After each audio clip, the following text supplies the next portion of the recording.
1917 পর ফিলিস্তিনের মুসলমানদের কাছ থেকে কম দামি জমি বেশি দামে কিনতে লাগলো। ভারত উপমহাদেশের ওলামায়ে কেরাম ফতোয়া দিলেন ফিলিস্তিনের মুসলমানদেরকে জমি বিক্রি করেন না, ইহুদিদের কাছে বিক্রি করা জায়েজ আছে কিন্তু করেন না। কেন? তাদের কোন সন্ধি আছে, নিশ্চিত তাদের কোন খারাপ উদ্দেশ্য আছে ইহুদিদের কাছে জমি বিক্রি করে। 1948 কয়েকটা দালাল রাষ্ট্রের সহযোগিতায় তারা একটা স্বাধীন রাষ্ট্রের ঘোষণা দিল, আর রাষ্ট্রের নাম রাখলো ইসরায়েল।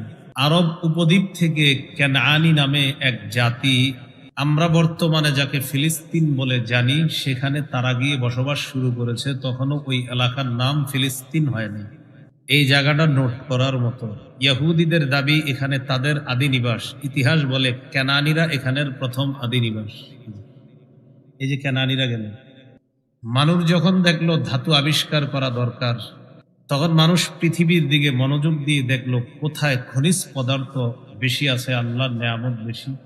মানুষ গবেষণা করে দেখলো বর্তমান যাকে ফিলিস্তিন বলে জানি, পুরা দেশটাকে আল্লাহ নেয়ামতে পরিপূর্ণ করে দিচ্ছে। স্বাভাবিকভাবেই মানুষ ওই দিকে ঝোঁকা শুরু করল। খ্রিস্টপূর্ব 3200 সন, তখন ব্রোঞ্জ যুগ। ব্রোঞ্জ কাকে বলে? বিভিন্ন খেলায় দেখবেন স্বর্ণের মেডেল, রূপার মেডেল দেয়, ব্রোঞ্জ দেয়। এই ব্রোঞ্জ যুগে সর্বপ্রথম টিন আবিষ্কার হয়। টিনের ঘর বানাই না আমরা, এই টিনের আবিষ্কার হয়। তো ওই 3200 সনে আরব উপদ্বীপ থেকে একটা জাতি, বর্তমান যাকে আমরা ফিলিস্তিন বলে জানি, সেখানে যায়। ওই জাতির নাম কেনানি। তাহলে বলেন তো, ফিলিস্তিনে বসবাসকারী যে জাতির নাম আমরা পাই পূর্ব থেকে, ইহুদি না কেনানি? তো তাদের দাবি তাদের আদি নিবাস এটা। তাহলে দাবি সঠিক হলো না। খ্রিস্টপূর্ব 1900 সনের কথা। মুসলিম জাতির পিতা ইব্রাহিম আলাইহিস সালাতু ওয়াস সালাম ইরাক থেকে নির্যাতিত হয়ে হিজরত করে তিনি আগমন করলেন যেখানে, সেটা হলো তৎকালীন ফিলিস্তিন, যেই অঞ্চলের অংশ ছিল সিরিয়া। অর্থাৎ এই সিরিয়া কবলিত ফিলিস্তিনে খ্রিস্টপূর্ব 1900 সনে জাতির পিতা ইব্রাহিম নবীর আগমন ঘটে। তাহলে ফিলিস্তিনে একজন নবী পেয়ে গেলাম আমরা। কি নাম? ইব্রাহিম। ইব্রাহিম আলাইহিস সালাম ফিলিস্তিনে আসলেন। ফিলিস্তিন যখন ইব্রাহিম নবী আসলেন, তখন ফিলিস্তিন যারা শাসন করে তারা ছিল মূর্তি পূজারী। তারা মূর্তি পূজারী হলেও অন্য ধর্মের স্বাধীনতায় বিশ্বাসী ছিল। ফিলিস্তিন মূর্তি পূজারীদের দখলে থাকা সত্ত্বেও ইব্রাহিম নবী তাওহীদের দাওয়াত দেয়, এতে তারা বাধা হয়ে দাঁড়ায় না। উনি ওনার কাজ করুক, আমরা আমাদের কাজ করব। ফিলিস্তিনে আসার পর ইব্রাহিম নবীর একজন সন্তান হয়, তার নাম ইসমাঈল আলাইহিস সালাতু ওয়াস সালাম। এখন একটা কথা বলবো, এটা নোট করার মতো, মনে রাখার মতো। ইব্রাহিম নবীর সন্তান ইসমাইল নবী, ইসমাইল নবীর বংশে একজন নবী, আমাদের নবী, শ্রেষ্ঠ নবী, আখিরি নবী মুহাম্মদুর রাসূলুল্লাহ সাল্লাল্লাহু আলাইহি ওয়াসাল্লাম। বলেন তো, ইসমাইল নবীর বংশে নবী কয়জন? কে? মুহাম্মদুর রাসূলুল্লাহ সাল্লাল্লাহু আলাইহি ওয়াসাল্লাম। ইসমাইল নবীর জন্ম কোথায়? ফিলিস্তিন। তাহলে আমাদের নবীর শেকড়ের সম্পর্ক ফিলিস্তিনের সাথে। ইসমাইল নবীর 13 বছর পর তার ছোট ভাইয়ের জন্ম হয়, ইসহাক আলাইহিস সালাতু ওয়াস সালাম। ইসহাক নবী বিয়ে করলেন। ইসহাক নবীর একজন সন্তান হয়, পুত্র সন্তান, তার নাম ইয়াকুব আলাইহিস সালাতু ওয়াস সালাম। ইয়াকুব নবীর আরেকটা নাম আছে ইসরাঈল। বলেন তো, ইয়াকুব নবীর আরেকটা নাম কি? ইসরাঈল। ইসরাঈলের একটা অর্থ আছে, ইসরা অর্থ বান্দা, ইল অর্থ আল্লাহ। ইসরাঈল অর্থ আল্লাহর বান্দা। এটা মনে না থাকলেও এটা মনে রাখেন, ইয়াকুব নবীর আরেকটা নাম জানি কি? ইসরাঈল। এবার আমার সাথে একটু বলেন, বলেন ইসরাঈলের সন্তান, বলেন। এটার আরবি বনি ইসরাঈল। বলেন তো ইসরাইলের সন্তানের আরবি কি? বনু ইসরাইল আর কি, ব্যাকরণগতভাবে শেষে বনি ইসরাইল হয়ে গেছে। আর যাই হোক, ব্যাকরণ জানা দরকার নেই, আপনাদের একটু মনে রাখেন। ইসরাইলের সন্তান, এটার আরবি বনি ইসরাইল। তাহলে বলেন তো ইসরাইল কোন নবীর নাম? ইয়াকুব নবীর আরেক নাম কি? আনা, ইয়াকুব নবীর আরেক নাম কি নাম? ইসরাইলের সন্তান, এটার আরবি জানি কি? তাহলে ইয়াকুব নবীর সন্তানদেরকে কি বলা হয়? এই ইয়াকুব নবীর সন্তানদেরকে বলা হয় বনি ইসরাইল। ইয়াকুব নবী ফিলিস্তিন থেকে সফর করে চলে গেলেন তুরস্কের দক্ষিণাঞ্চল হাররানে। এখনো আছে অঞ্চলটা হাররান। সেখানে যাওয়ার পর ইয়াকুব আলাইহিস সালাতু ওয়াস সালাম বিয়ে করলেন, তার 11 জন পুত্র সন্তান হয়। এর মধ্যে একজনের নাম ইউসুফ আলাইহিস সালাতু ওয়াস সালাম। যদিও তাফসিরে এইভাবে আসছে, ইউসুফ নবী সহ 12 জন পুত্র সন্তান। তাহলে ইব্রাহিম নবীর ছেলের নাম ইসহাক নবী, ইসহাক নবীর ছেলের নাম ইয়াকুব নবী, ইয়াকুব নবীর ছেলের নাম ইউসুফ নবী। ভাইয়েরা ইউসুফ নবীকে কূপে ফেলে দিল। পথচারীরা ইউসুফ নবীকে পেয়ে মিশরের মন্ত্রীর কাছে বিক্রি করে দিল। মিশরের মন্ত্রী ছোট্ট ইউসুফকে নিয়ে গেলেন মিশর। ইউসুফ নবী বড় হলেন। বড় হওয়ার পর পরিণত বয়সে যখন উনি উপনীত হলেন, লম্বা ঘটনা ঘটল। মিথ্যা ঘটনার মাধ্যমে ইউসুফ নবী জেলে গেলেন। জেলখানায় লম্বা সময় কাটাইলেন। কোন কোন মুফাসসিরের মতে 7 বছর, কেউ আরো কম বেশি লিখেছে। জেলখানা থেকে বের হলেন। আল্লাহ তাআলা আশ্চর্য কিছু ঘটনা ঘটানোর মাধ্যমে ইউসুফ নবীকে মিশরের খাদ্য মন্ত্রণালয়ের দায়িত্ব দিলেন। ইউসুফ নবী, তার ভাই এবং তার বাবা ইয়াকুব নবীকে মিশরে নিয়ে আসলেন। ইউসুফ নবী এবং তার ভাইয়েরা মিশরে 150 বছর ভালোভাবে ছিলেন। কয় বছর বলেন তো? বনি ইসরাইল বলা হয় কোন নবীর সন্তানদেরকে? তাহলে ইউসুফ নবী এবং তার ভাইদেরকে কি বলা হয়? মাশাআল্লাহ, কি তো আপনাদের বুঝে এসে গেছে। 150 বছর বসবাস করার পর ইউসুফ নবী বিদায় নিলেন। পরবর্তী বনি ইসরাইল যারা দুনিয়াতে, তারা আস্তে আস্তে হিংসা, বিদ্বেষ, রাহাজানি তাদের মধ্যে চলে আসলো। আল্লাহর একত্ববাদের পরিবর্তে মূর্তি পূজা, পৌত্তলিকতা সহ ভয়ঙ্কর ভয়ঙ্কর অপরাধ তাদের মাঝে চলে আসলো। এইভাবে বনি ইসরাইল তাদের স্বভাব চরিত্র খারাপের দিকে যেতে লাগলো। হইতে হইতে একটা সময় রামসিস বা রামাসিস নামে এক ভয়ঙ্কর শাসকের শাসন ক্ষমতা চলতেছে মিশরে, যাকে আমরা চিনি ফেরাউন নামে। কি নামে? আসলে ফেরাউন তার নাম না, ফেরাউন তার উপাধি। মিশরে যারা মন্ত্রী হইতো তাদেরই উপাধি হইতো ফেরাউন। সেই হিসাবে রামসিস বা রামাসিসের নাম ফেরাউন। কিন্তু ও এত পরিমাণে অন্যায় করেছে, যার কারণে ফেরাউন বলতে আমরা একজনকেই চিনি, একজনের কথা আমাদের মাথায় ভেসে আসে, সেটা ওই ফেরাউন। যেমন আমাদের দেশে বা অন্য কোথাও যদি বলা হয় লেডি ফেরাউন, তখন অনেক মহিলার চরিত্র ভেসে আসে, ঠিক এরকম।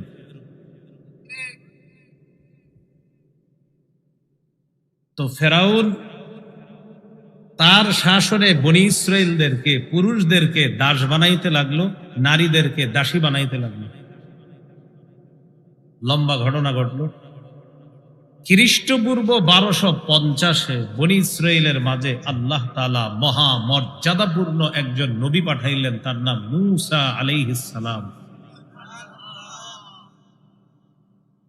শত্রু ফেরাউনের ঘরে আল্লাহ তাকে বড় করলেন। একজনে ঘুষি মাইরা, একটা ঘটনা ঘটছে, উনি মিশর থেকে চলে গেলেন মাদিয়ানে। মাদিয়ানে 8 বছর বা 10 বছর থাকার পর শুআইব নবীর কন্যাকে তিনি বিয়ে করলেন। মুসা নবীর স্ত্রীর সন্তান সম্ভবা গর্ভবতী স্ত্রীকে নিয়ে রওনা করলেন মিশর। পথিমধ্যে আগুনের প্রয়োজনীয়তা দেখা দিলে এক জায়গায় তিনি গেলেন। অনেক ঘটনা ঘটিয়ে আল্লাহ সেখানেই মুসা নবীকে নবুয়ত দান করলেন। নবী হয়ে তিনি আসলেন, ফেরাউনের মাধ্যমে দাওয়াত দেওয়া শুরু করলেন। আল্লাহ যত ধরনের অবাধ্য আচরণ করা যায় বনি ইসরাইলের মাঝে ছিল, মুসা নবী তাদেরকে দাওয়াত দিতে লাগলেন। দলে দলে লক্ষ লক্ষ বনি ইসরাইল আল্লাহর একত্ববাদে বিশ্বাসী হওয়া শুরু করল। ফেরাউন অলিখিত একজন শত্রু হয়ে গেল মুসা নবীর, আর মুসা নবীকে ফেরাউনও ভয়ঙ্কর শত্রু ভাবতে লাগলো। প্ল্যান করলো মুসা নবী আর তার বাহিনীকে পুরা দুনিয়া থেকে একবারে সরায় দিবে। প্ল্যান মোতাবেক ফেরাউন আগামীকালকে চূড়ান্ত হামলা চালাবে। আল্লাহ রাতের বেলা ওহী নাজিল করে বললেন, আন আসরি বিইবাদি ইন্নাকুম মুত্তাবাউন। মুসা, আপনি বের হয়ে যান আমার বান্দাদেরকে নিয়ে, রাতের বেলা আপনাদেরকে ধাওয়া করা হবে, ফেরাউন ধাওয়া করবে। মুসা নবী ইমানদার বাহিনী নিয়ে রওনা করলেন। যাইতে যাইতে লোহিত সাগরের পারে গেলেন। সামনে পানি আর পানি, পিছনে শত্রু। ফেরাউন বাহিনী ধাওয়া করতে করতে কাছাকাছি চলে আসছে। এই পরিমাণ আসছে, যেই পরিমাণ আসার পর দুই দলকে দেখা যায়। মনে করেন ওই যে এরকম আর কি দেখা যাইতেছে, ওই যে দেখা যায় এরকম। আল্লাহ তাআলা বলেন, ফালাম্মা তারাআল জামআন ক্বালা আসহাবু মূসা ইন্না লামুদরাকুন ক্বালা কাল্লা ইন্না মাইয়া রাব্বী সায়াহদিন। দুই দল যখন দুই দলকে দেখলো, মুসা আলাইহিস সালাতু ওয়াস সালামের অনুসারীগণ বললেন, মুসা, আমরা তো ধরা খেয়ে গেলাম। ক্বালা কাল্লা, মুসা নবী জবাব দিলেন, কখনো না। ইন্না মাইয়া রাব্বী সায়াহদিন, আমার সাথে আমার রব আছে, তিনি আমাকে রাস্তা দেখাবেন।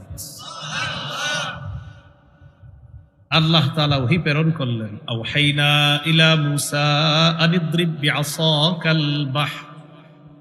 মুসা, আপনি লাঠি দিয়ে সমুদ্রে আঘাত করেন। ফানফালাকা ফাকানা কুল্লু ফিরকিন কাত-তাউদিল আযীম। সমুদ্রে আঘাত করলেন, পানি দুই ভাগ হয়ে 12 গোত্রের জন্য আল্লাহ তাআলা 12টা শুকনা রাস্তা তৈরি করলেন। মুসা আলাইহিস সালাতু ওয়াস সালাম ইমানদার বাহিনীকে নিয়ে শুকনা রাস্তা পাড়ি দিয়ে ওপারে যেতে লাগলেন। ফেরাউন আর তার বাহিনী আসছে। তাফসীরের কিতাবে ফেরাউনের অদ্ভুতপূর্ণ আচরণের কথা এখানে উল্লেখ করছে। ও যখন সমুদ্রের কাছে আইসা দেখে রাস্তা, বিশাল বড় বাহিনীকে ডেকে ফেরাউন বলতে লাগলো, কি বুঝলা, এতদিন তোমাদের উপর রাজত্ব চলতো, এখন সমুদ্রের উপরেও চলতেছে রাজত্ব, দেখছো আমার জন্য রাস্তা রেডি। আল কামিল ফিত তারিখে আসছে, সামনে একজন ফেরেশতা ছিল, পিছনে একজন। সামনে যে তিনি ডাইকা ডাইকা রাস্তার উপরে উঠাইতেছে, জি জি তাড়াতাড়ি উঠেন, রাস্তায় আসেন। আর পিছনে একজন ফেরেশতা রয়ে গেছে, যেন একজনও বাদ না থাকে। হ্যাঁ,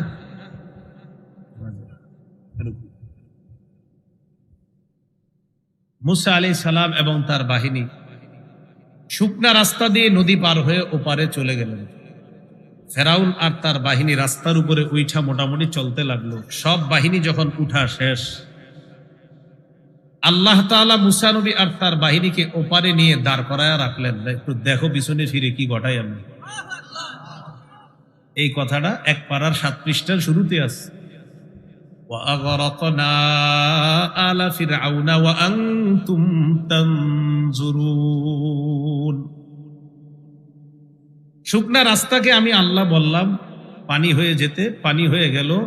আমি আগরাকনা, ডুবিয়ে মারলাম, আলা ফিরআউন, ফেরাউন বাহিনীকে ওয়া আনতুম তানজুরুন, মুসা নবী আর তার বাহিনী ওপাশে গিয়ে তোমরা বিষয়টা তাকায়া তাকায়া দেখতেছিলা আমি কিভাবে ডুবায়া মারি। ফেরাউন আর তার বাহিনী মরল। এই জায়গাটা মনে রাখার দরকার। মুসা নবী এবং তার অনুসারীদেরকে জানি কি বলা হয়? বনি ইসরাইল। কোন নবীর সন্তানদেরকে? বনি ইসরাইল। এখন কি মিশরে না নদীর ওপারে? সমুদ্র পার হয়ে ওপারে চলে গেছে।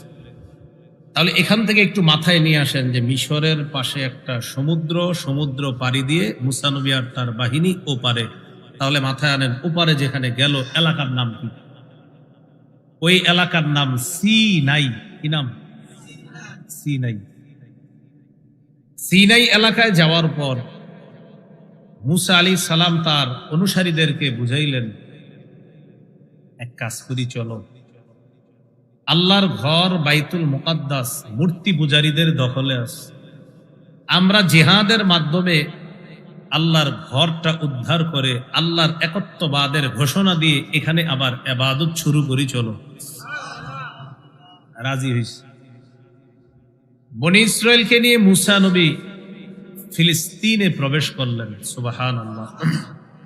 প্রবেশ করার পর ফিলিস্তিনের মূল শহরে ঢুকার আগে একটা দেয়াল আছে, প্রাচীর আছে। এই দেয়ালের কাছে গিয়ে চূড়ান্ত ভাবে যখন মূল শহরে প্রবেশ করবে তখন মুসা নবী বাহিনীকে বললেন, সূরা মাইদার 21 নম্বর আয়াতে এই কথাটাই আল্লাহ বলেন, ইয়া কওমি দুখুলুল আরদাল মুকদ্দাসাতাল্লাতী কাতাবাল্লাহু লাকুম ওয়ালা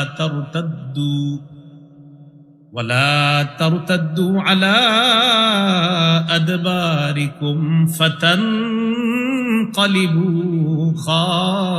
খাসিরিন।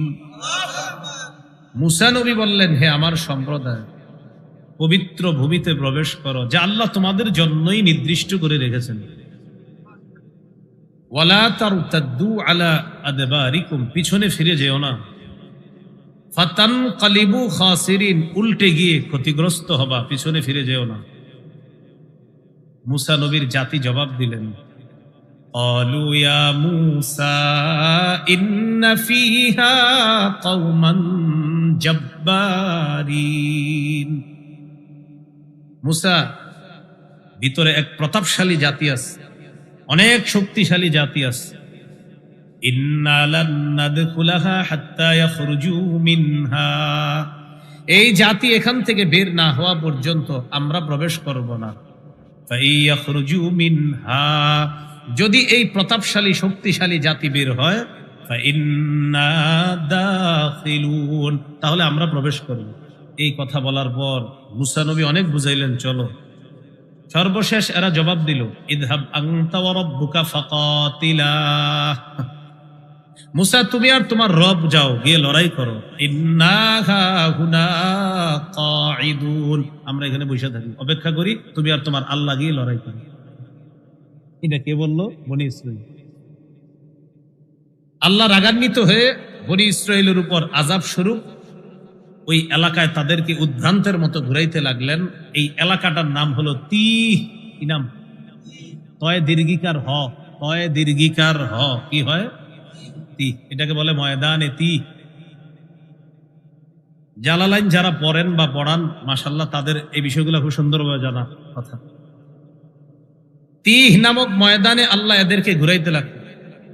এরা মনে করেন এই মাঠের থেকে বারবার বাহিরে যায়, গিয়ে দেখে আবার ওখানে আসছে, খালি ঘুরে মনে করেন আমরা বের হবো, বাহিরে গিয়ে দেখি এখানে আছে। আল্লাহ এদেরকে উদ্ভ্রান্তের মতো ঘুরাইতে লাগলেন এখানে। সেখানেই মুসা নবীর ইন্তেকাল হয়। মুসা নবীর পর তার খাদেমকে আল্লাহ তাআলা নবুয়ত দান করেন, নাম ইউশা ইবনে নুন। আল্লাহ তাআলা এই ইউশা, মুসা নবীর খাদেমকে নবী বানায় দিয়েছে। ইউশা নবী বনি ইসরাইলকে বুঝিয়ে বললেন, তোমরা তো মুসা নবীর কথা শোনো নাই, আমি তোমাদেরকে ভালোভাবে বুঝাইতেছি, তোমরা নাফরমানি করার কারণে আল্লাহ ঘুরাইতেছে এখানে, চলো আমরা বাইতুল মুকাদ্দাসটা উদ্ধার করি জিহাদের মাধ্যমে। বনি ইসরাইলের বুঝ আসছে। ইউশা নবী বনি ইসরাইলকে নিয়ে বাইতুল মুকাদ্দাস দখলদারি আল্লাহ বিশ্বাসীর বিরুদ্ধে আচরণকারী যারা, তাদের সাথে লড়াই করে মূর্তি পূজারীদের থেকে আল্লাহ বিশ্বাসীরা বাইতুল মুকাদ্দাস দখলে নিয়ে নেয়।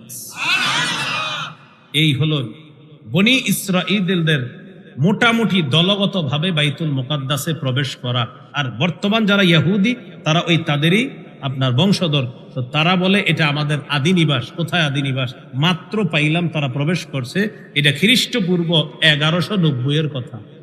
আর আমি ইতিহাস বলছি 3200 সন থেকে, 1190, এর আগে 3200 সন কেনাআনি, হেক্সুস, আমরীয়, ফিনিশিয়ান, ব্লেসড, ফারাও সাম্রাজ্য, এইগুলা হতে হতে লম্বা ঘটনার পর ইউশা নবীর মাধ্যমে বনি ইসরাইল 1150-এ এই প্রথম বাইতুল মুকাদ্দাসে প্রবেশ করে।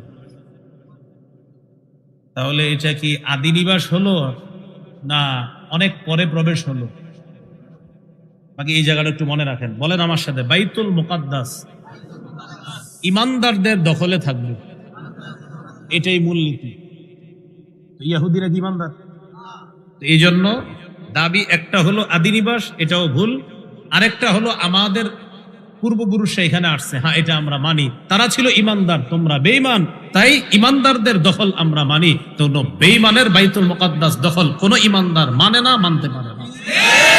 এটা হলো মূল কথা। এই দুইটা জিনিস মনে রাখবেন, না অনেকে আপনাদেরকে আটকাই দিবে যে হ্যাগো এলাকা হ্যাগোরে দিব না কেন, এরকম বলবে। তখন আপনি বলবেন না, এটা তাদের আদি নিবাস না। তখন বলবে তাদের বংশ থেকে নবীরা তো আসছে, তখন বলবেন হ্যাঁ এটা ইমানওয়ালাদের দখলে থাকবে। ইহুদিদেরকে ইমান আনতে বলেন, সমস্যা নেই, নিয়ে দিবেন, সমস্যা নেই। ইমান আনতে বলেন, কোরআন মানতে বলেন, আল্লাহরে মানতে বলেন, মুহাম্মদ সাল্লাল্লাহু আলাইহি সাল্লামকে শেষ নবী মাইনা ইমান আনতে বলেন, তখন তো আমাদের ভাই হয়ে যাবে, তখন তো আর ইহুদি থাকবে না। কিন্তু এটা মানবে না জীবনে। তাহলে খ্রিস্টপূর্ব 1150-এ ইউশা আলাইহিস সালাতু ওয়াস সালাম বাইতুল মুকাদ্দাসে প্রবেশ করলেন। এই জায়গায় একটু মনে রাখেন কথাটা। বাইতুল মুকাদ্দাস যে এলাকাটা, শহরটা, এটাকে বলা হয় কুদস। এটার আশেপাশে কিছু গ্রাম আছে, এলাকা আছে। এই এলাকাগুলা নিয়ন্ত্রণ করার জন্য ইউশা নবী প্রত্যেক এলাকায় একজন বিচারক নিয়োগ করে দিলেন। আমরা জানি চেয়ারম্যান, মেম্বার, এমপি, মন্ত্রী, বিভিন্ন সেক্টরের দায়িত্বশীলরা এলাকা কন্ট্রোল করতে হয়। ইউশা নবী বিচারককে দায়িত্ব দিয়ে দিলেন যে তুমি শুধু বিচার করবা না, তুমি বিচারও করবা, আরো যত দায়িত্ব সব তুমি পালন করবা। এই জন্য ওই যুগটাকে বলা হয় বিচারকদের যুগ। কি বলা হয়? মানে বিচারকরা দেশ চালায়। ইউশা নবী ইন্তেকাল করলেন। ইন্তেকাল করার পর বুঝে থাকলে বলেন তো দেশ চালায় কারা? মাশাআল্লাহ। এবার একজন বিচারকের নাম মুখস্থ করেন। একজন বিচারকের নাম ছিল শামভিল। কি নাম? শামরিল না, শামভিল। ওয়াও ইয়া লাম, শিন মিম ওয়াও ইয়া লাম, শামভিল। হ্যাঁ, রিল না কিন্তু, ওয়াও ইয়া লাম বিল। বাইতুল মুকাদ্দাস বিচারকদের দখলে।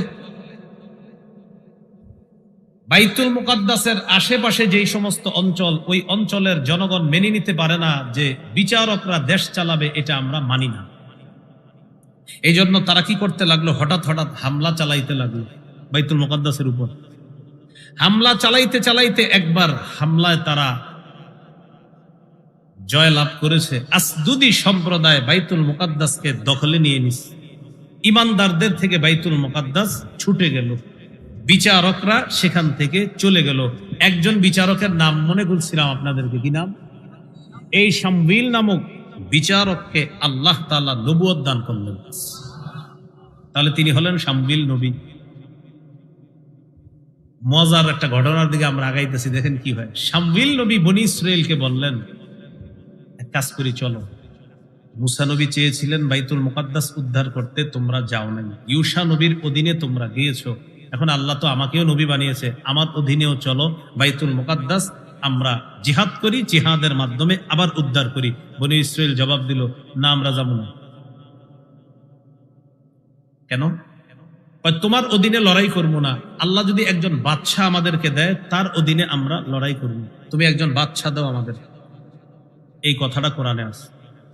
ইবআস লানা মালিকান নুকাতিল ফি সাবিলিল্লাহ, একজন বাদশা নিয়োগ করে দাও যার অধীনে আমরা আল্লাহর রাস্তায় লড়াই করব। শামবিল নবী বললেন, আমার তো মনে হয় বাদশা নিয়োগ করার পরেও আল্লাহ যখন জিহাদ করতে বলবে তোমরা পিছনে ফিরে যাবে। তারা বলল, ওয়ামা লানা আল্লা নুকাতিলা ফি সাবিলিল্লাহি ওয়া ক্বাদ উখরিজনা মিন দিয়ারিনা ওয়া আবনাইনা, আমাদের কি হলো যে আমরা লড়াই করব না? আমাদেরকে ঘর থেকে বের করে দেওয়া হয়েছে, সন্তানদের থেকে আলাদা করে দেওয়া হয়েছে, অবশ্যই লড়াই করব। শামবিল নবী আল্লাহর কাছে দোয়া করলেন, আল্লাহ তাদেরকে একজন বাদশা নিয়োগ করে দেন। আল্লাহ দোয়া কবুল করলেন। তালুত নামে একজন বাদশা আল্লাহ নিয়োগ করে দিলেন। ত আলিফ লাম ওয়াও তা, তালুত, তয় আকার লয় রস্যুকার ত, কি নাম? তালুত। এই তালুত নামে একজন বাদশা আল্লাহ নিয়োগ করে দিলেন। তালুত নামক বাদশা নিয়োগ করার পর বনি ইসরাইলকে শামবিল নবী বললেন, ঠিক আছে বাদশার অধীনে এবার জেহাদে যাও। বনি ইসরাইল কি বলে দেখেন, বাদশা আবার কে? বলতেছে তালুত। তালুত আবার কে? তোমরা না বললা? আরে বলছি দেখা তালুত মালুত যারে তুমি বাদশা বানাইবা নাকি? তাহলে কে? তখন বনি ইসরাইল বলল, আন্না ইয়াকুনু লাহুল মুলকু আলাইনা ওয়া নাহনু আহাক্কু বিল মুলকি মিনহু ওয়া লাম ইউতা সাআতাম মিনাল মাল, সে আমাদের উপর কিভাবে রাজত্ব করবে? রাজত্বের বেশি হকদার আমরা। তুমি বাদশা বানাইলে আমগো থেকে কাউরে বানাইতা তাহলে মানতাম। কোত্থেকে এক তালুত ধরে নিয়ে আসছো বলতেছো বাদশা?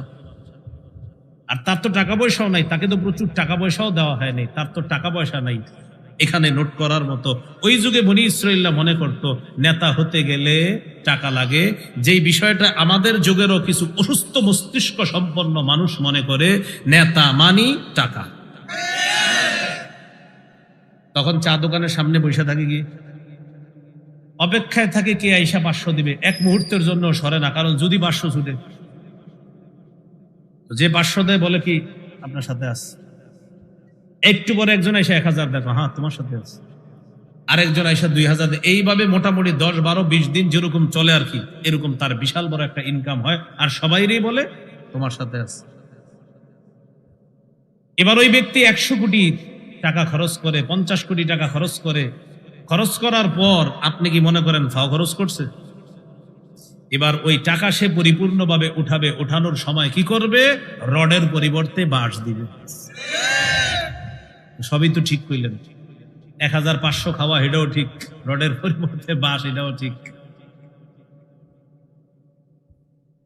আল্লাহ আমাদের দেশে একজন আদর্শ ন্যায়পরায়ণ পুরুষ শাসক তৈরি করে দেন। কিয়ামতের আগে যেন বাংলাদেশে আর কোনো নারী শাসক না হয়। রাসূলুল্লাহ সাল্লাল্লাহু আলাইহি সাল্লাম বলেন, লা ইউফলিহা কওমুন ওয়াল্লাহু আমরাহুম ইমরাআ, ওই জাতি কিছুতেই সফল হবে না যেই জাতি তাদের নেতৃত্বে কোনো নারীকে বসায় দেয়। এজন্য দেখেন, কেউ যদি এখনো মাথায় নিয়ে রাখেন যে আগামীতে আবারও নারী শাসক চাই, আমি আপনারে ভদ্রভাবে বলবো, আপনি একটা পোস্টার বানাবেন এইভাবে, আগামীতে আবারও নারী শাসক চাই, কেননা বলদের মতো সারা জীবন হতভাগা থাকতে চাই না। আমি তো বলি নাই যে আপনি ভাবলেন, আপনি এটা লিখেন, কারণ আমার নবী বলছে আপনি হতভাগা থাকবেন যতদিন নারী শাসক থাকবে। আপনি কেন আপনার মাথায় আসে না যারা নারীদেরকে বিভিন্ন জায়গায় নামায়া দিচ্ছে আর বিভিন্ন অধিকারের নামে বিভিন্ন জায়গায় প্রতিষ্ঠিত করছে, তাদের দেশেও 47 জন প্রেসিডেন্ট হলো, একজনও নারী হলো না? এটা কেন আমাদের মাথায় ঢুকে না? 47 জনের একজনও নারী না, সব পুরুষ। কারণ এরাও জানে দেশের উন্নতি করতে হলে পুরুষ লাগবে, নারী হলে দুদিন পর পর খালি একই কথা বলবে আর একই ঢোল বাইরাবে। কথা বুঝার চেষ্টা করে, আল্লাহ বুঝার তৌফিক দান করেন। বনি ইসরাইল বলল কি, তার তো টাকা পয়সা নেই। শামবিল নবী বললেন, টাকা পয়সা না থাকলেও দুইটা যোগ্যতা আছে। ইন্নাল্লাহ আস্তাফাহু আলাইকুম ওয়া যাদাহু বাসতান ফিল ইলমি ওয়াল জিসম, নিশ্চয়ই আল্লাহ তাকে তোমাদের উপর নির্বাচন করেছেন। তাকে আল্লাহ দুইটা বিষয় অনেক বেশি দান করেছেন। এক নাম্বার, তার সিনা ভর্তি আল্লাহ বিদ্যা দান করেছেন, আর তাকে আল্লাহ শক্তি দান করেছেন জিহাদের ময়দানে নেতৃত্ব দেওয়ার মতো। তাহলে সিনাবর্তী বিদ্যা আছে, জিহাদের ময়দানে নেতৃত্ব দেওয়ার যোগ্যতা আছে, এই দুই গুণ আছে তার। এখান থেকে বোঝা যায় আদর্শ শাসক যিনি হবে তার মাঝে জ্ঞান থাকা, আর মুসলমানদের শাসক যিনি হবে তার মাঝে আল্লাহ ভীতি থাকা, ধার্মিকতা থাকা, যেন তার দ্বারা আমানতের খেয়ানত না হয়। এই কথাগুলা গুরুত্ব সহকারে অনুধাবন করার চেষ্টা করা। আল্লাহ তৌফিক দান করেন। বনি ইসরাইল মেনে নিয়েছে, তালুতকে বাদশা মেনে নিয়েছে। নেওয়ার পর এবার বললেন, আচ্ছা তালুত যে আমগো বাদশা, এটার কোনো প্রমাণ আছে কিনা? মানছে, মানে বাদশা মানছে, এখন বলতেছে কোনো প্রমাণ আছে? শামবিল নবী বললেন, একটা প্রমাণ আছে। কি প্রমাণ? তোমাদের যে বরকতি একটা বাক্স আছে, এই বাক্সটাকে বলা হয় তাবুত। বলা হয় বনি ইসরাইলের একটা বাক্স আছে, এটাকে বলা হয় তাবুত। তা জবর তা, আলিফ বা ওয়াও তা, তয়াকার বয়ের সুকার ত, তাবুত। বাদশার নাম তালুত, আর বাক্স বরকতি বাক্সের নাম তাবুত। একটা হলো লয় রস্যুকার আর একটা বয় রস্যুকার। একটা তালুত, তিনি হলেন বাদশা, আর তাবুত এটা হলো বরকতি বাক্স। ওই বাক্সের মধ্যে স্বর্ণ ছিল, রূপা ছিল, ওই বাক্সের মধ্যে অনেক নিয়ামতে পরিপূর্ণ জিনিস ছিল। এই বাক্সটা আজদুদি সম্প্রদায় ওই যে বাইতুল মুকাদ্দাস হামলা চালায়া বিচারকদেরকে বের করে দিল, তারা এই বাক্সটা ছিনায় নিছিল। তখন শামবিল নবী বললেন, জিহাদে যাইবা তালুতের নেতৃত্বে যখন, যাওয়ার আগেই তালুত যে তোমাদের বাদশা, এটার প্রমাণ স্বরূপ ওই বরকতি বাক্সটা আল্লাহ তোমাদের কাছে ফিরাইয়া দিন। এই কথাটা আল্লাহ 2 পারার 20 নম্বর পৃষ্ঠায় বলেছে। আইয়াতিয়াকুমুত তাবুতু ফীহি সাকিনাতুম মির রাব্বিকুম ওয়া বাকিয়াতুম মিম্মা তারাকা আলু মূসা ওয়া আলু হারুনা তাহমিলুহুল মালাইকা। তালুত যে বাদশা হবে, এটার প্রমাণ হলো তোমাদের কাছে তোমাদের বাক্সটা ফিরে আসবে, যেটার মধ্যে মুসা নবী আর হারুন নবীর রেখে যাওয়া স্মৃতি আছে। এটা ফেরেশতারা বহন করে তোমাদের কাছে পৌঁছায় দিবে। তালুতের নেতৃত্বে মুজাহিদরা রওনা করলেন। কি উদ্ধার করবে? বাইতুল মুকাদ্দাস। কার বিরুদ্ধে লড়াই হবে? তার নাম জালুত। তাহলে একটু বলেন তো, বাদশার নাম কি? যিনি আল্লাহ বিশ্বাসীদের বাদশা, তার নাম কি? তালুত। বরকতি বাক্সের নাম তাবুত। যার বিরুদ্ধে লড়াই হবে তার নাম জালুত। তাহলে তলুত, তাবুত, জালুত। তলুত হলেন বাদশা, তাবুত হলো বরকতি বাক্স, যার বিরুদ্ধে লড়াই হবে তার নাম হলো জালুত। বাদশা তালুত মুজাহিদদের বিশাল বাহিনী নিয়ে রওনা করলেন। যাওয়ার সময় তিনি বললেন, তোমরা জিহাদের ময়দানে আমাকে মানবা কিনা, এটার একটা পরীক্ষা হয়ে যাবে।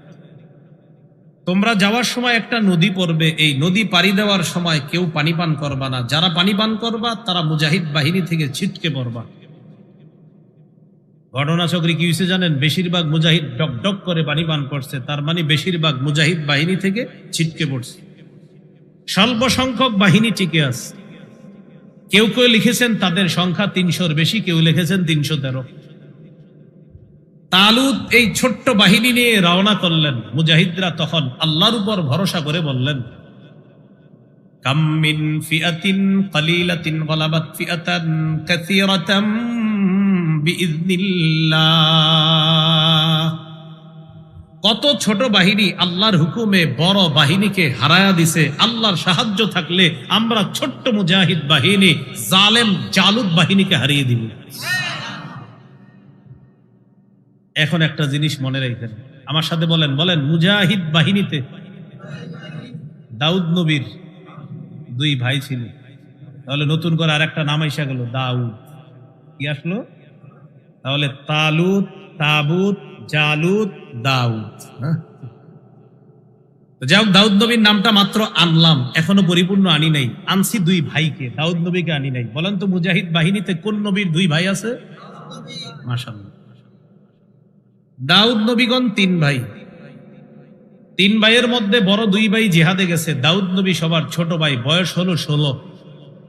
অসুস্থ বাবার সেবা করার জন্য দাউদ নবী বাড়িতে রয়ে গেলেন। তাহলে বড় 2 ভাই জিহাদে।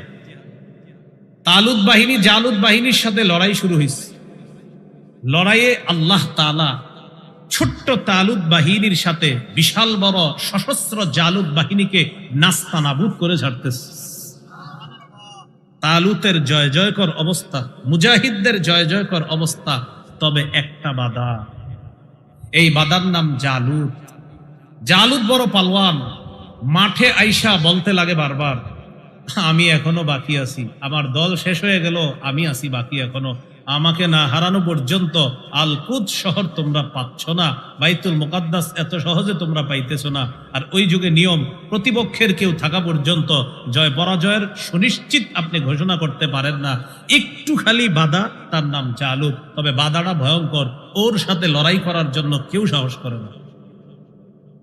বাদশাহ তালুত না, মুজাহিদদের মধ্যে কেউ না। এবার বলেন তো, বাহিনীতে কোন নবীর দুই ভাই আছে? মাশাআল্লাহ। দাউদ নবী কি জিহাদে আসছে না বাড়িতে? অসুস্থ বাবা দাউদ নবীকে বললেন, বাবা তুমি একটু জিহাদের ময়দানে যাও, গিয়ে দেখো তো তোমাদের ভাইয়ের কি অবস্থা। ওই ওরা অনেক আগে গেল, কোনো খোঁজ খবর নাই।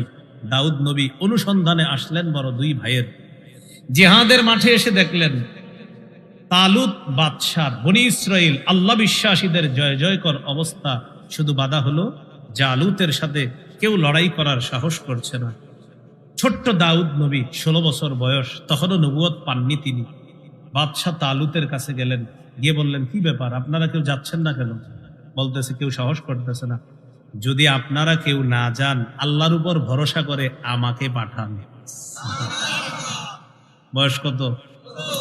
16। সবাই বাহিনীর এক বাক্যে বললেন, না, এই বাচ্চারে পাঠায় কোনো লাভ নেই।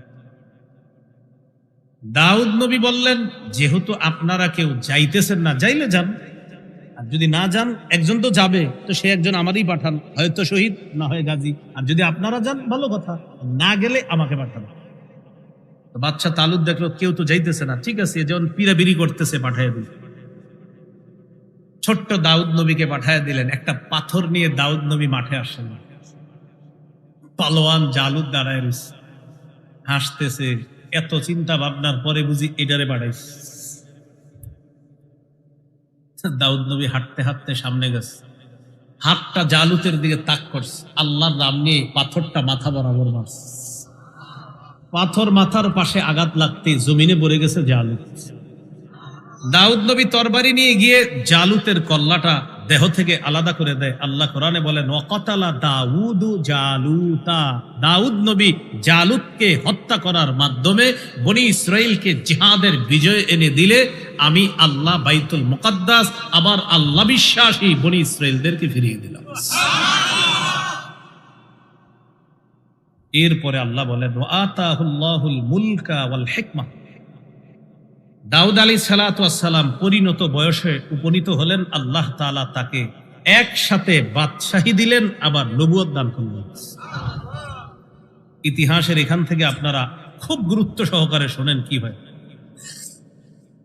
দাউদ নবী একসাথে বাদশাহ আবার নবী। তিনি আল কুদস শহরে প্রবেশ করলেন। ফিলিস্তিনের 74%, কয় পার্সেন্ট? 74% এলাকা ব্যাপী দাউদ নবীর সাম্রাজ্য বিস্তৃত করে বনি ইসরাইলের সর্ববৃহৎ সাম্রাজ্য তিনি গড়ে তোলেন। মানে আল্লাহ বিশ্বাসীদের সাম্রাজ্য, যেটা ইহুদিরা বর্তমানে বলে আমাদের সাম্রাজ্য। আমরা জবাব দিব, তোমাদের না, ইমানদারদের সাম্রাজ্য। তাদের না, ইমানদারদের। আর যদি বলে আমাদের বংশের, বলবো হ্যাঁ বংশের, তবে তোমাদের বংশের তারা ইমানদার ছিল, তোমাদেরই অবস্থা কেন? তখন বলবে আমাদের বংশের ছিল তো আমাদের। বলবেন না, আল্লাহর ঘর আল্লাহ বিশ্বাসীদের কাছে থাকবে, এটা মূলনীতি। এই জন্য এরা ছাড়তে চায় না, আর আমরা দিতে চাই না, আমরা দিব না ইনশাআল্লাহ। মুসলমানদের মুজাহিদ বাহিনী লড়তে থাকবে, এই লড়াই চলতে থাকবে ইনশাআল্লাহ। চূড়ান্ত বিজয় মুসলমানদেরই হবে। 74% ফিলিস্তিন বনি ইসরাইলের দখলে। দাউদ নবী শাসন ক্ষমতা চালাইলেন 40 বছর। দাউদ নবী দুনিয়া থেকে চলে গেলেন, তার সন্তান সুলাইমান আলাইহিস সালাম তিনি ক্ষমতায় বসলেন। তাকেও আল্লাহ 40 বছরের শাসন ক্ষমতা দান করলেন। বাবা আর সন্তান মিলে 40 দুগুণে কত হলো? হ্যাঁ, এটা একটু মনে রাখেন, আমার সাথে বলেন। বনি ইসরাইলের ঈমানি শাসন ছিল 80 বছর। আবার বনি ইসরাইলের ঈমানি শাসন ছিল 80 বছর। দাউদ নবীর 40, সুলাইমান নবীর 40, এই হলো 80। বলেন কয় বছর? এবার বলেন 338 বছর শিরিক, কুফর, অত্যাচার, পাশবিকতার শাসন ছিল। তাহলে বনি ইসরায়েলের ইমানি শাসন ছিল 80 বছর, আর 308 বছর ছিল কি শাসন? কুফুরের, শিরিকের। হ্যাঁ, এটা বলতেছি আমি। সময় আছে তো আপনাদের? মন দিয়ে শোনেন, আমার নাই, আপনাদের আছে। হ্যাঁ, শুনেন না। সুলাইমান আলাইহিস সালাতু ওয়াস সালাম বাইতুল মুকাদ্দাসটাকে পুনর্নির্মাণ করলেন সুন্দরভাবে, এটা আবার পুনর্নির্মাণ করলেন। এখান থেকে বোঝা যায় বাইতুল মুকাদ্দাস আগেই ছিল, পুনর্নির্মাণ করেছেন সুলাইমান নবী। যেটা আধুনিক যে ডিজাইনটা দেখি, এই সুন্দর একটা পুনর্নির্মাণ করেছেন সুলাইমান নবী। সুলাইমান আলাইহিস সালাতু ওয়াস সালাম বাইতুল মুকাদ্দাস নির্মাণ করার পরে আল্লাহর কাছে একটা দোয়া করেছিলেন। নাসাইর 692 নম্বর হাদিসের বর্ণনা, লাম্মা ফারাগা সুলাইমান ইবনে দাউদ মিন বিনাই বাইতুল মাকদিস সাআলাল্লাহ সালাসা হুকমান ইউসাদিফু হুকমা ওয়া মুলকান লা ইয়ানবাগি লি আহাদিন মিন বাদি ওয়া আন লা ইয়াতিয়া হাদাল মাসজিদ আহাদুন লা ইউরিদু ইল্লা আস-সালাতা ফীহি খারাজা মিন যুনুবিহি কায়াউমিন ওয়ালাদাতহু উম্মুহু। সুবহানাল্লাহ। সুলাইমান নবী যখন বাইতুল মুকাদ্দাস পুনর্নির্মাণ কাজ থেকে ফারেগ হলেন, তখন সুলাইমান নবী আল্লাহর কাছে 3টা জিনিস চাইলেন। বলেন তো, সুলাইমান নবী বাইতুল মুকাদ্দাসের পুনর্নির্মাণ শেষ করার পর রবের কাছে কয়টা জিনিস চাইছেন? 1 নাম্বার, আল্লাহ আমি যেন এমন বিচার করি যেই বিচার আপনার বিচারের মতো হয়, মানে আপনার বিচারে যেমন কোনো ভুল নাই, আমার বিচারেও যেন ভুল না হয়। সুবহানাল্লাহ। 2 নাম্বার, ওয়া মুলকান লা ইয়ানবাগি লি আহাদিন মিন বাদি, এটা কোরআনেও আছে 23 নম্বর পারায়। আল্লাহ আমি আপনার কাছে এমন রাজত্ব চাই, আমার পরে এই রাজত্ব দুনিয়ার আর কাউরে দিবেন না, এমন একটা রাজত্ব চাই। এই 2টা দোয়া আল্লাহ সুলাইমান নবীর জীবদ্দশাতেই কবুল করে ফেলছে। সুলাইমান নবীর বিচারে কোনো ভুল হইতো না, আর তাকে আল্লাহ রাজত্ব দিছে। কি রাজত্ব? মানুষের, জিনের, বাতাসের, পিপিলিকার ভাষা পর্যন্ত দিয়ে বুঝতেন। রয়ে গেল আরেকটা, সেটা কি? আল্লাহ এই বাইতুল মুকাদ্দাসে কোনো মুসলমান যদি নামাজের নিয়তে আসে, নামাজ পড়ে যখন বের হবে, সে যেন এমন ভাবে বের হয় যেন তার মা আজকে তাকে জন্ম দিয়েছে, গুনাহ থেকে তাকে আপনি এমন নিষ্পাপ বানায় দিবেন। আমাদের নবী বলেন, আমি নবী আশাবাদী বাইতুল মুকাদ্দাসে কেউ নামাজের নিয়তে গিয়ে নামাজ পড়ে যদি বের হয়, তাকে নিষ্পাপ শিশুর মতো আল্লাহ বের করে। আল্লাহ আমাদের সকলকে সেই বাইতুল মুকাদ্দাসে নিরাপদে যেন সফর করতে পারি, আল্লাহ তৌফিক দান করুন। ইহুদি সম্প্রদায় এবং খ্রিস্টান, তাদের কিছু বাড়াবাড়ি সম্পর্কে আল্লাহ আমাদেরকে জানিয়ে দিয়েছেন। তো বাড়াবাড়ি আলোচনা করবে ইহুদি খ্রিস্টানদের ব্যাপারে। এই বাড়াবাড়ি অভ্যাসটা যেন আমাদের মধ্যে না থাকে, না আসে। একগুয়েমি, এই অভ্যাসও যেন আমাদের মধ্যে না আসে। আমি যেটা বলবো এটাই সঠিক, আর কারোটা সঠিক না, এই অভ্যাস যেন আমাদের মধ্যে না আসে, যে আমারটাই সঠিক আর কারোটা সঠিক না। নাউজুবিল্লাহ। এই জাতীয় মানসিকতা যেন আমাদের মধ্যে না আসে। কি পৃথিবীর এক ব্যক্তির সব সঠিক হওয়া কি জরুরি? বলেন। তাহলে আমি সঠিক আর কেউ সঠিক না, এই চিন্তাধারা কি না? সঠিক না। তো দেখেন, আল্লাহ পাক রব্বুল আলামিন সূরা বাকারার 111 নম্বর আয়াতে বলেন, ওয়াকালু লা ইয়াদখুলাল জান্নাতা ইল্লা মান কানা হুদান আও নাসারা। ইহুদি সম্প্রদায় বলে, লা ইয়াদখুলাল জান্নাতা, কিছুতেই জান্নাতে কেউ প্রবেশ করতে পারবে না, ইল্লা মান কানা হুদা, যতক্ষণ না পর্যন্ত কেউ ইহুদি না হয়। সোজা কথা, ইহুদি ছাড়া কেউ জান্নাতে কিছুতেই প্রবেশ করতে পারবে না, এটা ইহুদিদের দাবি। নাউজুবিল্লাহ বলি আমরা। তাহলে ইহুদিদের দাবি, ইহুদি ছাড়া কিছুতেই কেউ জান্নাতে প্রবেশ করতে পারবে না, এটা তাদের দাবি। ইল্লা মান কানা হুদান আও নাসারা, এই আও নাসারা দ্বারা উদ্দেশ্য হলো, এবং খ্রিস্টানদের দাবি, খ্রিস্টান ছাড়া কেউ কিছুতেই জান্নাতে প্রবেশ করতে পারবে না। তাহলে 2 দলের দাবি। ইহুদিরা কয় আমরাই খালি যাবো জান্নাতে, খ্রিস্টানরা কয় না আমরাই যাবো আর কেউ না। তাহলে 2 দলের দাবি, এরাই জান্নাতে যাবে আর কেউ যাবে না। ইহুদিরা কয় শুধু আমরা, খ্রিস্টানরা কয় শুধু আমরা। আল্লাহ পাক রব্বুল আলামিন নবীর মাধ্যমে জবাব দিয়ে দিচ্ছেন, তিলকা আমানিয়ুহুম, এটা তাদের আশা, এটা তাদের আশা। কুল হাতু বুরহানাকুম ইন কুনতুম সাদিকিন।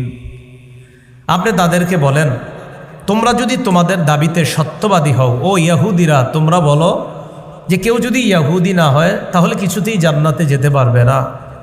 ও খ্রিস্টান সম্প্রদায়, তোমাদের দাবি কেউ যদি খ্রিস্টান না হয় তাহলে কিছুতেই জান্নাতে যেতে পারবে না। নবী, আপনি তাদেরকে বলেন, তোমরা যদি তোমাদের এই দাবিতে সত্যবাদী হও তাহলে প্রমাণ পেশ করো যে আমাদের কাছে প্রমাণ আছে, আমরা ছাড়া কেউ জান্নাতে যাব না। এরকম যদি কোনো প্রমাণ থাকে আমার কাছে তোমরা পেশ করো। তাহলে ইয়াহুদিদের দাবি তারাই শুধু জান্নাতে যাবে, আল্লাহ কয় নবী প্রমাণ চান। খ্রিস্টানদের দাবি আমরাই শুধু জান্নাতে যাব, আল্লাহ কয় নবী প্রমাণ চান। এরাই যে শুধু জান্নাতে যাবে এই কথা কই লেখা আছে? তো আল্লাহ পাক রব্বুল আলামিন যদিও বলে দিয়েছেন তিলকা আমানিয়ুহুম, এটা তাদের আশা। এই ডায়লগটা কিন্তু আমরাও একজন আরেকজনের সময় দিই, কয় আমি এটা করবো এটা করবো, স্বপ্নই দেখতে থাক, বলি না? তাহলে স্বপ্ন, আশা, এই আশা শুধু করতে থাকো, কিন্তু এই আশা কখনো বাস্তবায়ন হবে না। এবার 112 নম্বর আয়াতে আল্লাহ একটা সুন্দর জবাব দিয়ে দিচ্ছেন, বালা মান আসলামা ওয়াজহাহু লিল্লাহ। হ্যাঁ, কেউ যদি তার চেহারাটা আল্লাহর কাছে ঝুঁকিয়ে দেয়, কেউ যদি নিজেকে আল্লাহর কাছে সঁপে দেয়, কেউ যদি আল্লাহর কাছে আত্মসমর্পণ করে, অর্থাৎ যদি কেউ মুসলমান হয় তথা আল্লাহর কাছে সারেন্ডার করে, ওয়াহুয়া মুহসিন, এই মুহসিন মানে মুত্তাবিউন শরীআতান নবী সাল্লাল্লাহু আলাইহি ওয়াসাল্লাম, মুহাম্মদ সাল্লাল্লাহু আলাইহি সাল্লামের শরীয়তের অনুসরণ করে। তো আল্লাহ বলেন, কেউ যদি আল্লাহর কাছে নিজেকে সঁপে দেয় আর মুহাম্মদ সাল্লাল্লাহু আলাইহি সাল্লামের শরীয়তের অনুসরণ করে, ফালাহু আজরুহু ইনদা রাব্বি, তার জন্য তার রবের কাছে রয়েছে পুরস্কার।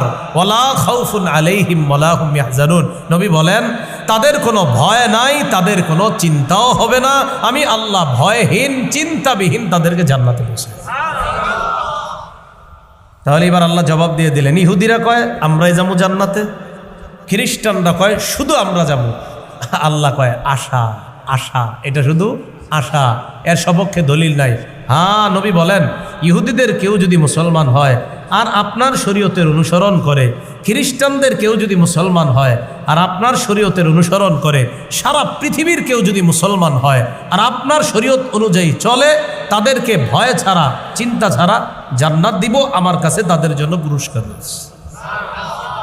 এতটুকু বুঝেননি আপনারা? তো বুঝে থাকলে সূরা বাকারার 111-12 নম্বর আয়াত বুঝে ফেলছি আমরা, বলেন আলহামদুলিল্লাহ। এবার সূরা বাকারার 113 নম্বর আয়াত, ওয়াকালাতিল ইয়াহুদু লাইসাতিন নাসারা আলা শাই। এবার ইহুদিদের আরেকটা কথা,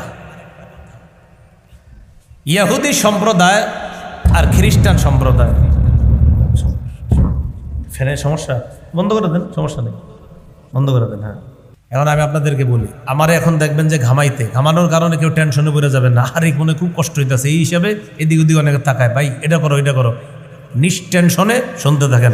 আমার ঘামাইলে ঘামাক, আপনারা শুনেন মন দিয়ে। হ্যাঁ, এই যে চাওয়া চাওয়াই শুরু হয়ে যাবে কিন্তু, যে ভাই ফ্যান আনেন এটা আনেন না, কিচ্ছু না, একদম চুপচাপ মন দিয়ে শোনেন। গরমে ঘামাইবো না তো কি আরাম লাগবো নাকি? ঘামাইবই তো, এটা তো একটা সহজ বিষয়, এই জন্য টেনশনের কিছু না, মন দিয়ে শোনেন। সূরা বাকারার 113 নম্বর আয়াত, এই আয়াতেও আল্লাহ ইহুদি খ্রিস্টানদের আরেকটা বিষয় সম্পর্কে আলোচনা করেছে। আপনাদের হাসি উঠবে বিষয়টা শুনলে, দেখেন কি কয়। রাসূলুল্লাহ সাল্লাল্লাহু আলাইহি সাল্লামের কাছে একবার নাজরান সম্প্রদায়ের খ্রিস্টানরা আসলো, মনে থাকবেনি, নাজরান কি নাম? একটা গোত্র, এই গোত্রের খ্রিস্টানরা রাসূলুল্লাহ সাল্লাল্লাহু আলাইহি সাল্লামের কাছে আসছে। আসার পর আতাতহুম আহবারু ইয়াহুদ, ইহুদিদের বড় বড় আলেম যারা, তারাও নবীর কাছে আসছে। তাহলে আগে আসলো কারা?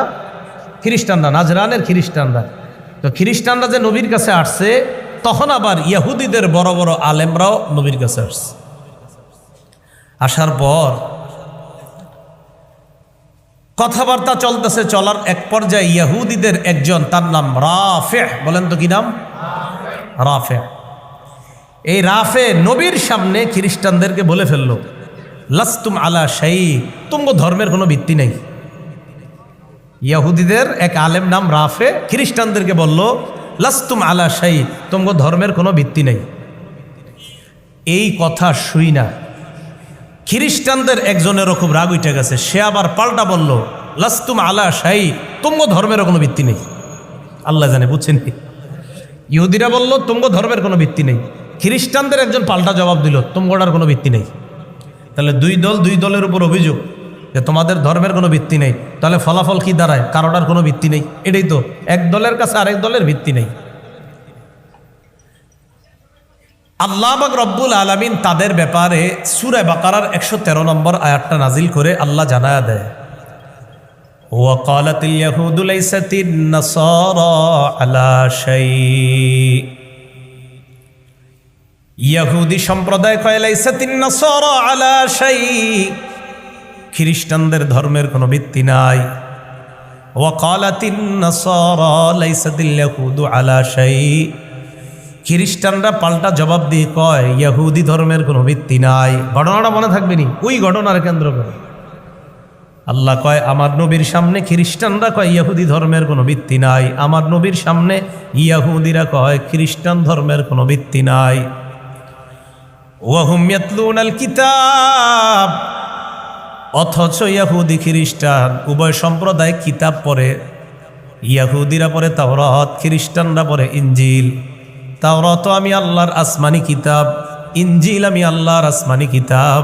এই আসমানি কিতাব পইরাও তারা কয় তোমাদের ধর্মের কোনো ভিত্তি নাই, আর তারা তাদেরকে কয় তোমাদের ধর্মেরও কোনো ভিত্তি নাই। উভয় দল কোন কিতাব পড়ে বলেন? আসমানি কিতাব। বলেন উভয় দল কি পড়ে? যেমন কথার কথা, আপনাদের এলাকার আপন দুই ভাই, একজনে সুদ খান আর একজন খান না। আল্লাহ কয় দুই ভাই তো কোরআন জানে, কোরআন পড়ে, দুই ভাই জানে কোরআনের মধ্যে আছে সুদ হারাম, একজন মানে আর একজন মানে না। আসেনি? আরে সুদ যে হারাম এটা কে না জানে? আওয়াজ দিয়ে আনফরচুনেটলি হালকা হয়ে গেল আপনাদের। সুদ এটা শুনছেননি কোনোদিন? তো সুদ হারাম এটা সবাই জানেনি। যারা খায় এরাও জানে হারাম, যারা খায় না তারাও জানে কি? উভয় দল জানে যে কোরআনে আছে সুদ হারাম। তাহলে দুই দলই কোরআন জানে, যাই নাও একদল মানতেছে আর একদল মানে না। এটা কি খালি ইহুদি খ্রিস্টানদের স্বভাব না? আমাদের মাঝে এই স্বভাব আছে। তো আল্লাহ কয় দুই দলই কিতাব পড়ে, পইরা একদল আরেক দলরা কয় তোমরা ঠিক না, এরা কয় তোমরা ঠিক না। এখন তৃতীয় আরেকটা দলের কথা আল্লাহ বলতেছে। বলেন তো দুই দল কি? ইহুদি আর খ্রিস্টান। দেখেন তৃতীয় কি কয়, কাযালিকা ক্বালাল্লাযীনা লা ইয়া'লামুনা মিসলা কাওলিহিম, তাদের মতো অনুরূপ কথা বলে আরেক দল যারা জানে না। তাদের মতো অনুরূপ কথা বলে আরেক দল যারা জানে না। তাহলে এখানে তিনটা দলের নাম পাইলাম, খুব মন দেন। এক দল ইহুদি, আরেক দল খ্রিস্টান, আরেক দল হলো যারা জানে না। এক দল ইহুদি, আরেক দল খ্রিস্টান, আরেক দল যারা জানে না। ইহুদিরা কয় খ্রিস্টান ধর্মের ভিত্তি নাই, খ্রিস্টানরা কয় ইহুদি ধর্মের ভিত্তি নাই।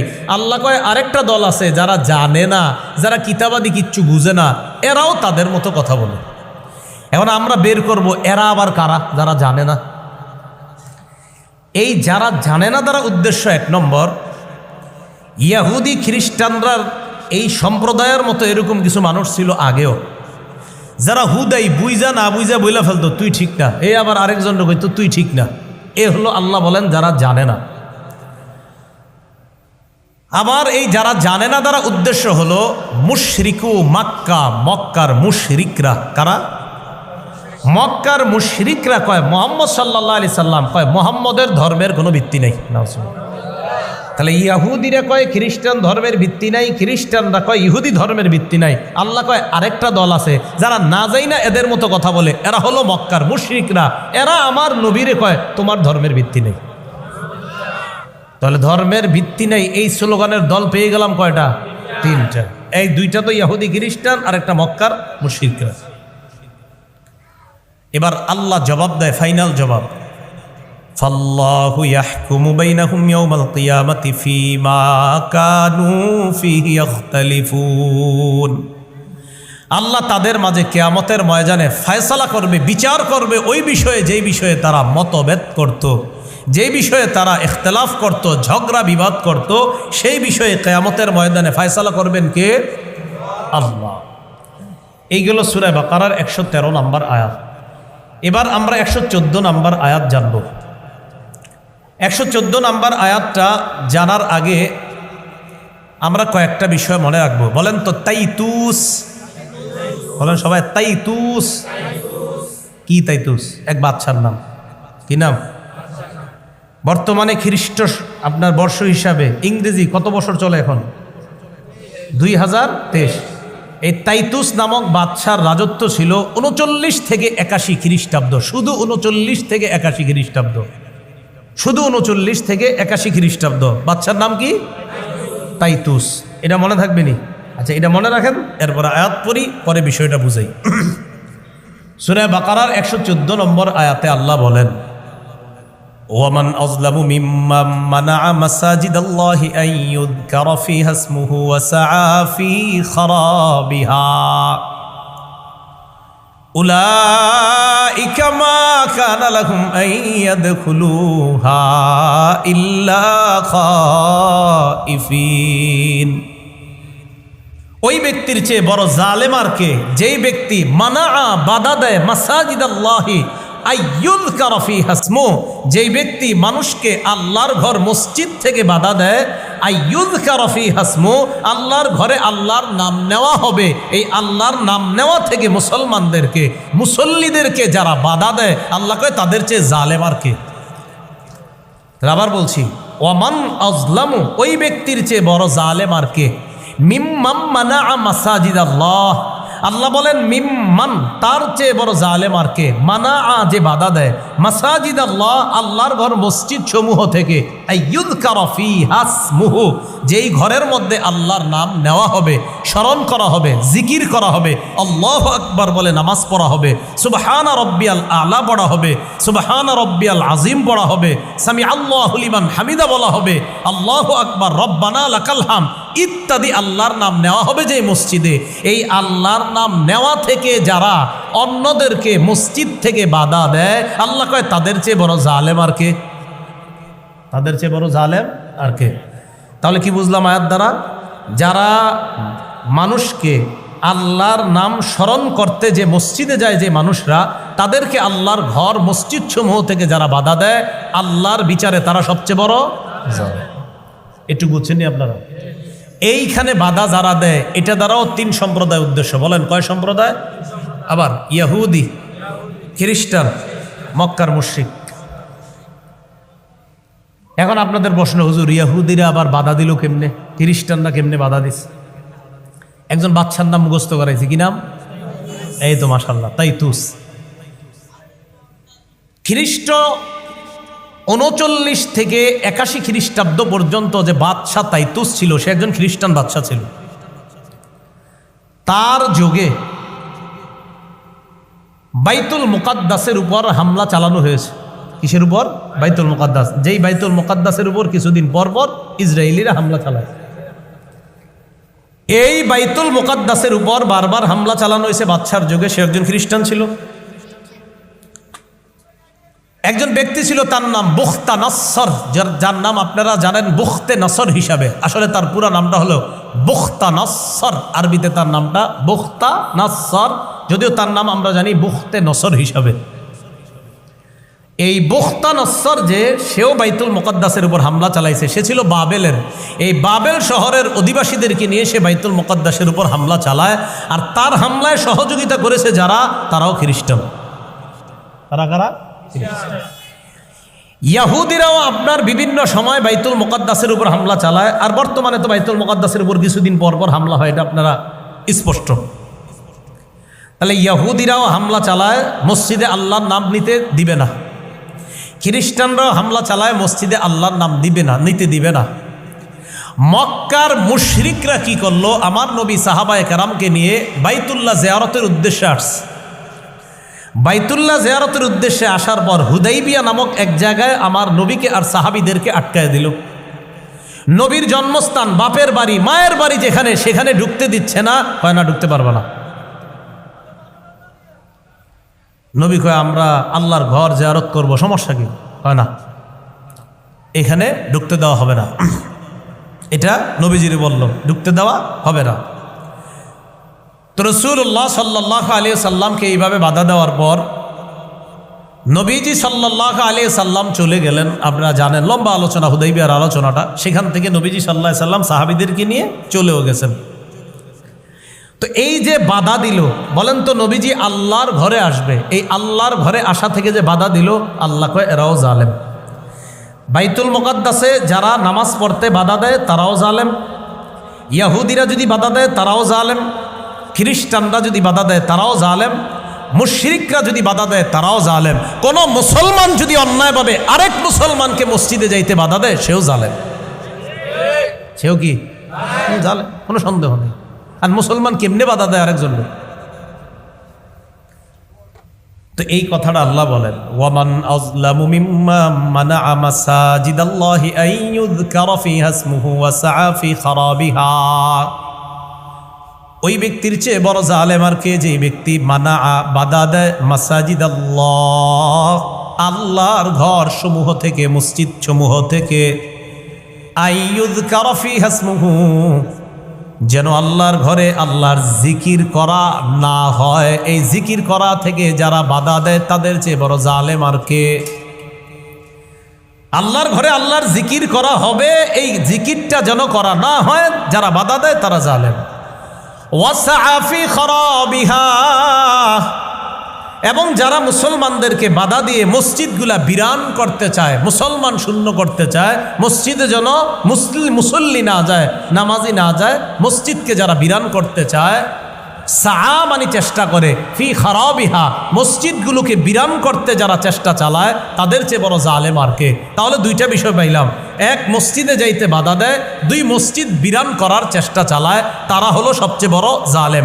বাদশাহ বুখতে নসর সে যখন বাইতুল মুকাদ্দাসের উপর হামলা চালায়, হামলা চালানোর পর এমন এমন অবস্থা করেছিল, মসজিদের ভিতরে আপনার নাপাক, পচা, গান্দা, ময়লা ইত্যাদি এইগুলা ছড়ায় দিছিল, যেন মুসল্লিরা মসজিদে নামাজ পড়তে না পারে, নাপাক, গান্দা ইত্যাদি। আল্লাহ আমাদেরকে হেফাজত করেন। এখন আল্লাহ বলেন, উলাইকা মা কানা লাহুম আইয়াদখুলুহা ইল্লা খাইফিন। আল্লাহ কয় তাদের উচিত ছিল তারা এই মসজিদগুলোর ভিতরে প্রবেশ করা, খাইফিন ভীত সন্ত্রস্ত অবস্থায়। এদেরও উচিত ছিল এই মসজিদে ভীত সন্ত্রস্ত অবস্থায় প্রবেশ করা, ভয়ে ভয়ে প্রবেশ করা, উল্টা না কইরা যারা প্রবেশ করতে চায় তাদেরকে বাধা দেয় আর মসজিদগুলা বিরান করতে চায়। আল্লাহ কয় অথচ যারা মসজিদের ব্যাপারে বাধা দেয় তাদেরই উচিত ছিল ওই মসজিদে আমি আল্লাহর ভয়ে ভয়ে মসজিদে ঢুকা, এটা না কইরা উল্টা যারা আমার ভয়ে মসজিদে আসে তাদেরকে বাধা দেয়। তাহলে বলেন তো, আমি আপনি কাউকে বাধা দেওয়া উচিত না আমার আপনার আল্লাহরে ভয় করে মসজিদে যাওয়া উচিত? মসজিদে যাওয়া উচিত, এইটা আল্লাহ বললেন। এরপরে আল্লাহ বলেন, লাহুম ফিদ দুনিয়া খিজিয়ু ওয়া লাহুম ফিল আখিরাতি আযাবুন আযীম। তাদের জন্য দুনিয়াতে খিজিয়ুন শব্দের অর্থ লাঞ্ছনা, ওয়া লাহুম ফিল আখিরাহ, আর তাদের জন্য ফিল আখিরাহ আখিরাতে রয়েছে আযাবুন শাস্তি, আজিম বিরাট শাস্তি। আযাব অর্থ শাস্তি, আজিম শব্দের অর্থ বিরাট, লাহুম মানে তাদের জন্য, ফিল আখিরা মানে আখিরাতে রয়েছে আযাবুন শাস্তি, আজিমুন বিরাট শাস্তি। এখন এই যে দুনিয়ার লাঞ্ছনাটা কি, খুব মন দিয়ে বুঝেন। হুদাইবিয়ার সময় নবীরে বাধা দিল, মুহাম্মদ যেতে দিব না তোমারে। নবীজি বললেন তাহলে কি করবো? আমাদের সাথে একটা চুক্তিতে আসো, চুক্তিতে আসলে পরবর্তীতে তোমারে আমরা ঢুকতে দিব। কি চুক্তি? আমগো এলাকার কেউ যদি মদিনায় যায় তারে ফেরত দিতে হবে, তোমাদের এলাকার কেউ যদি মক্কায় আসে তাকে ফেরত দেওয়া হবে না, চিন্তা করেন। নবীজি কয় ঠিক আছে। মানে এমন এমন আজাইরা মার্কা যুক্তি দিতে লাগলো মক্কার কাফেররা, তো নবীজি কয় ঠিক আছে, সব মেনে নিচ্ছে। সাহাবী হজরতে ওমরের এমন রাগ উঠতেছিল, এটি কোনো কথা, এটি নাকি মানতে হইব। তো নবীজিরে যা যা বলছে সব মানছে। হজরত ওমর আল্লাহ রসুল্লাহ কয়, হুজুর এটা কেমন কথা, এরা যা যা বলবে আমরা মেনে নিব। নবীজি ওমর থামো। ইতিমধ্যে আল্লাহ পাক রব্বুল আলামিন কোরআনের আয়াত নাজিল করে দিলেন, ইন্না ফাতাহনা লাকা ফাতহাম মুবিনা, হাবিব নিশ্চয়ই আমি আপনাকে স্পষ্ট বিজয় দান করছি। হযরত ওমর কয়, হুজুর এটা বিজয়, এটা বুঝি বিজয়? আমরা সব মাইনা টাইনা চলে যাইতেছি, এটারে বিজয় কেমনে কয়? তো রাসূল সাল্লাল্লাহু আলাইহি সাল্লাম বলে, ওমর এটাই বিজয়। কিভাবে? এর আপনার যখন মক্কা বিজয়ের সময় রাসূলুল্লাহ সাল্লাল্লাহু আলাইহি সাল্লাম সাহাবায়ে কেরামকে নিয়ে বিজয়ের বেশে যখন মক্কায় প্রবেশ করলেন হযরত ওমরের তখন বুঝে এসে গেছে যে আসলেই তো এটাই বিজয়। আর হুদাইবিয়া সন্ধির পরে নবীর এই চরিত্র মাধুর্যতা যখন দেখছে কাফেররা চারদিক থেকে, যে এত বড় একজন ব্যক্তিত্ব নিজের বাবা মার এলাকায় ঢুকতে দেয় নাই, আর সব তিনি মেনে নিয়ে আবার মদিনায় চলে গেছেন, এই মানুষের মতো চরিত্র তো আর হতেই পারে না। দলে দলে চারদিকে মুসলমান হওয়া শুরু হয়েছে। আল্লাহ কয় এটাই তো বিজয়। এখন তো আপনি কিছু কিছু সাহাবী নিয়ে ঢুকবেন, যখন আপনি যাবেন কয়দিন পরে বীরের বেশে যখন যাবেন, তখন আপনার সাথে কিছু না আরো বেশি থাকবে। ঠিকই নবীজি যখন ঢুকলেন, ঢুকার পরে বেঈমানরা এত ভয়ে সবাই যার যার মতো আছে। নবীজি ঘোষণা দিলেন আবু সুফিয়ানের ঘরে যারা ঢুকবে তারা নিরাপদ, কয়েকটা ঘোষণা দিলেন। এরপরে রাসূলুল্লাহ সাল্লাল্লাহু আলাইহি সাল্লাম মক্কার সমস্ত বেঈমান মুশরিক আর মুসলমান যারা সবার সামনে যখন নবীজি দাঁড়াইলেন, বিজয়ের ভেসে যখন দাঁড়াইলেন, দাঁড়ানোর পর আল্লাহ পাক রব্বুল আলামিন বলেন লাহুম ফিদ দুনিয়া খিজিয়ুন, তাদের জন্য দুনিয়াতে লাঞ্ছনা। মুসলমান তোমরা তাকায়া দেখো, যেই বেঈমানরা কয়েক বছর আগে নবীর ঢুকতে দেয় নাই, আজকে লাঞ্ছিত অবস্থায় সবগুলা বিড়ালের মতো চুপচাপ আছে। এটাই আমি আল্লাহর ওয়াদা। বাধা দিছে আল্লাহ, কয় বাধা দেওয়ার কারণে দেখো দুনিয়াতে লাঞ্ছনা, এখন সবগুলা চুপচাপ। নবীজি কয় আমার কাছে কি আশা করো তোমরা? আমরা তো আশা করি আপনি আমাদেরকে ক্ষমা করে দিবেন। নবীজি কয়েকজনের নাম নিলেন, কোনো বর্ণনায় 11 জনের নাম নিলেন, নিয়ে বললেন এই 11 জন ছাড়া যারা আছে সবাই আমি মাফ করে দিচ্ছি। এখন বলেন কিছু কিছু ক্ষেত্রে মাফ করাটাও কিন্তু বীরত্বের পরিচয়, যে তোমরা না আমারে বাধা দিছিলা, তোমরা না আমারে কি করছিলা, দেখো আমি আজকে আমার সামর্থ্য শক্তি সব থাকার পরও আমি তোমাদেরকে কিছু বলি নাই, এমনি ছেড়ে দিলাম, এটাও লাঞ্ছনা কম কিসের? তো আল্লাহ পাক রব্বুল আলামিন বলেন দুনিয়াতে তাদের জন্য লাঞ্ছনা, আখেরাতে তাদের জন্য কঠিন শাস্তি। তো যে বিষয়টা আমরা বুঝলাম, আমরা কখনো কোনো মুসলমানকে মসজিদে যেতে বাধা দিব না, উল্টা আমরা নিজেরাই আল্লাহর ভয়ে মসজিদে প্রবেশ করার চেষ্টা করব বেশি বেশি। আল্লাহ তৌফিক দান করেন।